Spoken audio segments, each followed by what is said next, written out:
Hello students, welcome back again. आज की class में डिस्कस करेंगे एमएससी एब्स्ट्रैक्ट अलजेब्रा सिलेबस। ये मैं स्पेशली फॉर कुरुक्षेत्र यूनिवर्सिटी बता रही हूँ कि एब्स्ट्रैक्ट अलजेब्रा में आपको क्या क्या टॉपिक्स पढ़ने हैं। ठीक है, ये KUK के लिए रहेगा भाई, जो एमएससी अभी करेगा, एमएससी सेम फर्स्ट, जो नैप के अकॉर्डिंग आप एमएससी करने जा रहे हो अकॉर्डिंग टू KUK यूनिवर्सिटी, उसका हम सिलेबस डिस्कस करेंगे। ठीक है, चलो ये देखते हैं हम। So KUK sem first according to NEP syllabus. Okay, तो फर्स्ट पेपर यहाँ पे आपका, अच्छा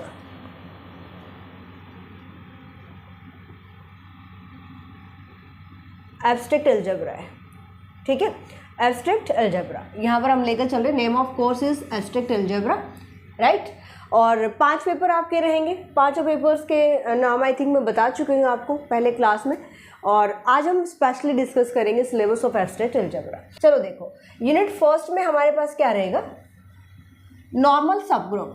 नॉर्मल सब ग्रुप, अब यहाँ से एक चीज़ समझ लेना, सिलेबस बताने का मेन मोटिव यहाँ पे क्या है। तो जो स्टूडेंट्स BA BSc के बाद यानी आफ्टर 3 इयर्स अगर आप MSc में एडमिशन ले रहे हो, तो MSc फर्स्ट सेमेस्टर में आपको एब्स्ट्रैक्ट अलजेब्रा पढ़ना, जो कि अभी मैं सिलेबस आपको शो कर रही हूँ यहाँ पे। तो फर्स्ट ईयर सेमेस्टर आपका रहेगा फर्स्ट, ठीक है, एब्स्ट्रैक्ट अलजेब्रा। इसमें आपका जो पहला ही टॉपिक है वो है नॉर्मल सब ग्रुप, यानी कि आपको quotient group, normal subgroup, normaliser, centraliser of non empty subset of a group, combinator groups, subgroups of a group. मतलब आपको पता होना चाहिए ग्रुप थ्योरी के बारे में। ठीक है, ग्रुप थ्योरी में बहुत सारे डेफिनेशंस आ जाती हैं, बहुत सारी, मतलब इसका बेसिक आपको करना पड़ेगा।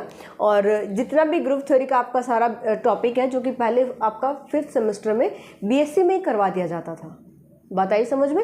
MSc में आप पढ़ोगे, लेकिन सिर्फ वही डेफिनेशन, जैसे यहाँ पे बोल दिया इसने नॉर्मल सब ग्रुप, आप सीधा नॉर्मल सब ग्रुप की डेफिनेशन से पढ़ोगे। अगर आपको पता ही नहीं है ग्रुप क्या होता है, अगर आपको पता ही नहीं है सब ग्रुप क्या होता है, तो नॉर्मल सब ग्रुप भी समझ नहीं आएगा। इसीलिए मैं आपको कह रही थी कि ग्रुप थ्योरी अपना पहले ही प्रिपेयर कर लेना, एडमिशन लेने से पहले जितना भी आपके पास टाइम है ग्रुप थ्योरी वहाँ से पढ़ लीजिएगा। जो BA BSc के स्टूडेंट हैं, जिन्होंने BA BSc किया है और उसके बाद MSc फर्स्ट ईयर में एडमिशन ले रहे हो, आपने 6 बुक्स ही पढ़ी है, उनमें ग्रुप थ्योरी नहीं आता था। ठीक है ना, ग्रुप थ्योरी उनमें नहीं पढ़ा है आपने, तो वो आप ज़रूर कर लेना। जो हम कोर्स स्टार्ट कर रहे हैं एप्लीकेशन पर, न्यूरा मैथ्स एप्लीकेशन पर, वहाँ पर कंप्लीट ग्रुप थ्योरी मैं ऑलरेडी प्रोवाइड करवाऊंगी, ताकि स्टूडेंट अपना पहले ही उसको तैयार कर ले। कंटेंट देखकर घबराना मत। ग्रुप थ्योरी सिर्फ आपको अपने बेसिक्स के लिए पढ़ना है, एग्ज़ाम के लिए नहीं पढ़ना। एग्ज़ाम के लिए आपको यहाँ से स्टार्ट करना है।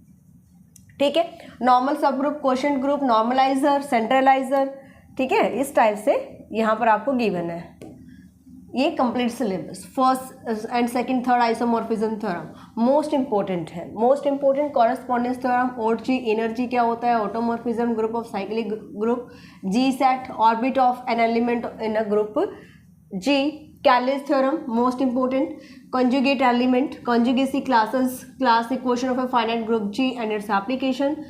Then Burns-Side theorem, normal series, composition series, Jordan-Holder theorem, Jessen-Hess lemma, Sacherius refinement theorem, solvable group, nilpotent group। ये सारा का सारा आपका रहेगा फर्स्ट यूनिट में। मोस्ट इंपॉर्टेंट आपका यहाँ पे कंटेंट होने वाला है। जो बच्चा आगे मैथ्स में आगे बढ़ना चाहता है, मैं जैसे BSc में कहती हूँ आप सिलेबस स्किप मत करना, मैं MSc में भी आपको यही सजेस्ट कर रही हूँ कि सिलेबस स्किप मत करना।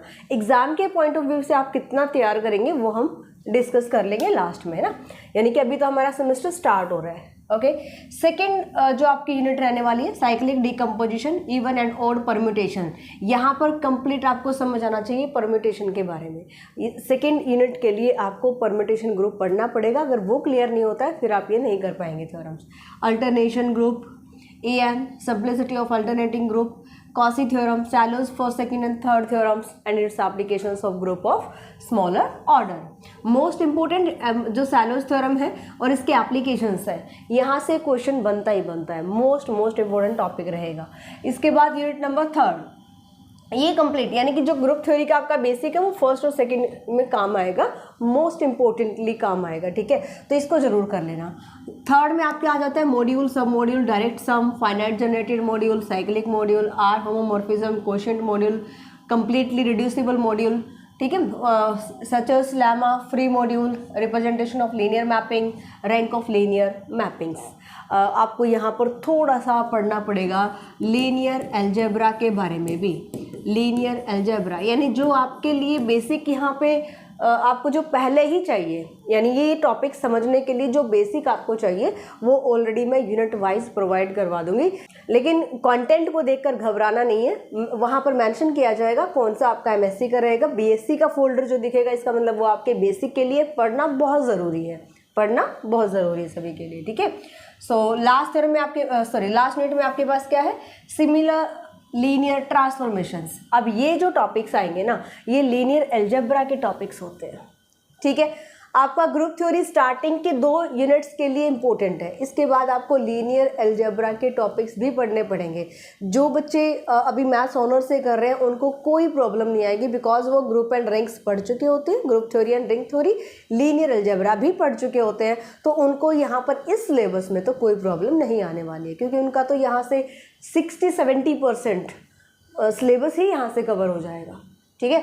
अगर बेसिक्स आपके क्लियर है तो इसको समझने में प्रॉब्लम बिल्कुल नहीं आती है। इसलिए इस यूनिट के लिए और कुछ एक इस यूनिट के लिए भी आपको लीनियर अलजेब्रा देखना पड़ेगा। यहाँ से कहता है invariant subspace of a vector spaces, reduction of linear transformation to triangular form. इस 4th यूनिट के लिए तो लीनियर अलजेब्रा मोस्ट इंपॉर्टेंट है, मोस्ट इम्पोर्टेंट। अगर आपने ये नहीं पढ़ा है तो अपना अभी से बुक लेकर के पढ़ना स्टार्ट कर दो। अगर जो भी स्टूडेंट हेल्प लेना चाहता है, अगर आप कोर्स ज्वाइन करना चाहते हैं न्यूरा मैथ्स एप्लीकेशन पर, वहाँ पर आपको ये बेसिक प्रोवाइड कर दिया जाएगा। ओके, चलो nilpotent transformation, index of nilpotency of a nilpotent transformation, cyclic subspace with respect to nilpotent transformations, uniqueness of invariants of nilpotent transformations, primary decomposition theorem, Jordan blocks, Jordan canonical form, cyclic module relative to linear, अच्छा इस ये नीचे है linear transformation, rational canonical form of a linear transformation and its elementary divisors, uniqueness of elementary divisors. ये आपका रहेगा 4th unit का syllabus, ठीक है। तो समझना आपको ये है, सिलेबस तो खैर आपको भी मिल जाएगा, लेकिन इसके लिए आपको तैयार कैसे होना है ये चीज़ आपको बहुत अच्छे से समझ के चलनी है।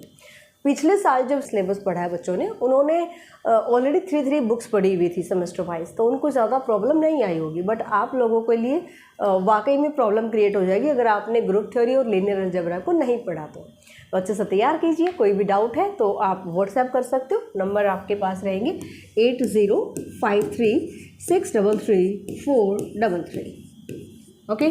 सो जो भी न्यू स्टूडेंट है, new era maths application download कर सकते हो, न्यू एरा मैथ्स एप्लीकेशन, ठीक है। और जिसको भी नीड है कंप्लीट सिलेबस करने की, पासिंग मार्क्स या 40% सिलेबस आपको यूट्यूब पर भी मिल जाएगा, अभी क्लासेस चल रही हैं। बट जिसको सीक्वेंस में करना है, जिसको हर एक थ्योरम चाहिए, एक्सप्लेन्ड कंप्लीट कंटेंट चाहिए, तो आप डाउनलोड कर लीजिए एप्लीकेशन। सो वहाँ पर आप अपना यूनिवर्सिटी के अकॉर्डिंग चेकआउट कर सकते हैं। मिलते हैं नेक्स्ट क्लास में, अपने फ्रेंड्स में शेयर कीजिए। Bye, take care.